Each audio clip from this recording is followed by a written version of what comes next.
Bonjour tout le monde. Alors, aujourd'hui, j'ai vu un ami qui a le moral dans les chaussettes. Et je l'ai jamais vu comme ça. Et il n'y a pas si longtemps, c'est moi qui avais le moral dans les chaussettes et lui qui essayait de m'aider. Il m'a dit des très bons conseils. Et du coup, j'ai décidé de partager avec vous un petit peu ce que je lui ai dit. Et en tout cas, ce que j'ai envie de lui dire. Ce que j'ai envie de dire aux gens quand ils sont en bas, quand ils sont tout en bas. Et Dieu sait si ça m'arrive. Euh, donc, avant de commencer, quand j'ai commencé ma formation de coaching avec One Taste, j'ai une coach qui m'a suivi du moment où j'ai été inscrite jusqu'à la fin du programme. Et elle m'a dit, beaucoup de fois, plusieurs fois, elle m'a dit, Emma, you need to mind it down. When you're down, you need to mind it down. Et c'est que récemment, c'est que dans les derniers mois que j'ai compris ce que ça voulait dire et pourquoi c'était si important. Donc ça c'est une chose, et l'autre chose c'est l'autre jour, il y a quelqu'un qui, quand j'étais down aussi, mais de façon agréable, de façon chouette, où c'était pas, voilà, c'était pas horrible, quelqu'un qui m'a dit, la même communauté qui m'a dit, descends autant que tu peux. Voilà, si tu vas en bas, descends autant que tu peux. Et j'ai pas compris non plus sur le coup qu'est-ce que ça voulait dire vraiment. Qu'est-ce que je descends, je me sens un petit peu voilà, vide, un petit peu comme ça, il faut que j'aille encore plus par là, je comprends pas. Et voilà ce que j'ai appris. Quand on va bien, quand tout va bien, on va recommencer. Quand tout va bien, on ne se rend pas compte des choses qui se passent à l'intérieur de nous qui ne sont pas encore résolues.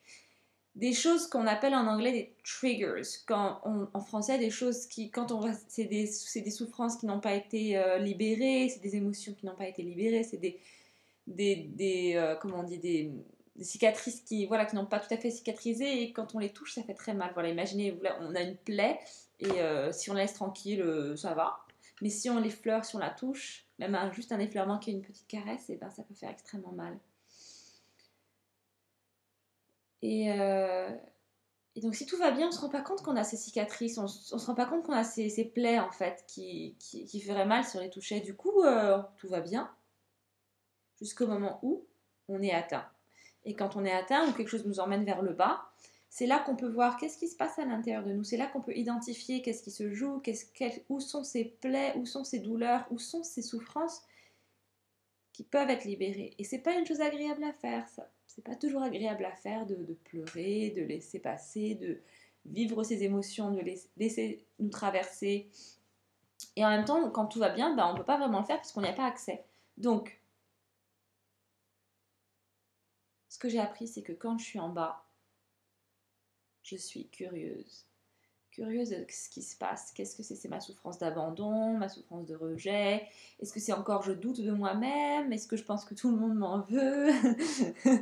Ah tiens, mais c'est une croyance, mais c'est une peur, c'est pas vraiment forcément la réalité, ça m'appartient.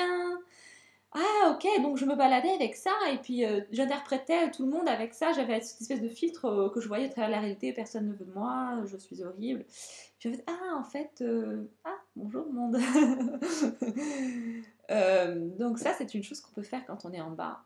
Et aller aussi en bas qu'on peut, ce que moi j'ai compris, quand j'ai compris, il y a peut-être d'autres choses à comprendre, en tout cas voilà, une chose que j'ai compris, c'est quand il m'a dit descends aussi bas que tu peux, j'ai pas compris.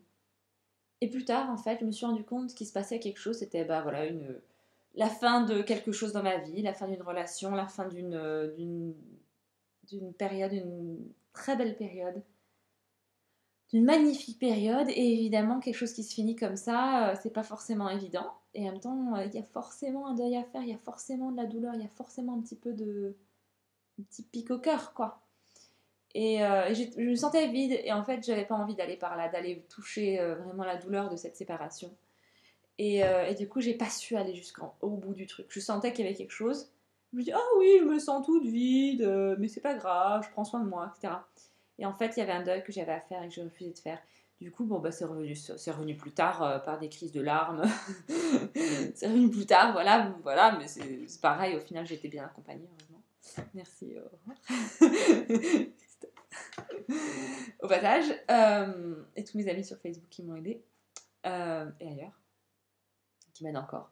Bref, en tout cas, quand on est en bas, quand on déprime, il y a des choses à apprendre. Il y a des choses à voir, des choses à identifier. Et puis il y a peut-être aussi une transition à faire. Et c'est l'occasion, quand on reste confiant, quand on se rend compte qu'on est en bas, quand on se dit ah je suis en bas, et peut-être on peut se dire ok qu'est-ce que j'ai à voir à apprendre et quelle transition se présente à moi, quel changement il se présente à moi, quelle métamorphose qui peut être difficile du coup c'est inconfortable.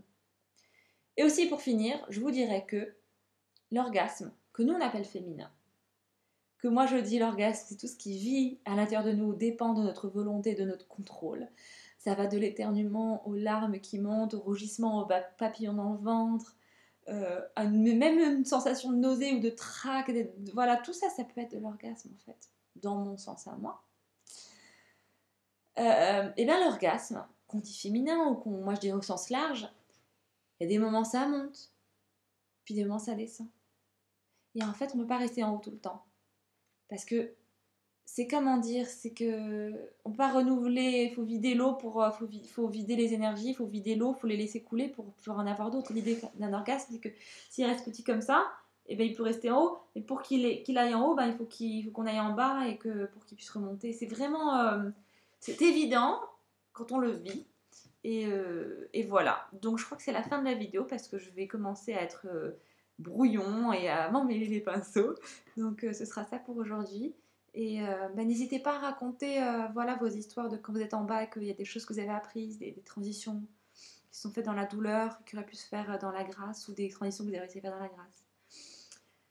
Voilà, avec gratitude et grâce. Voilà, et bien, mes très chers, à bientôt. Ciao, ciao, bisous, tout le monde.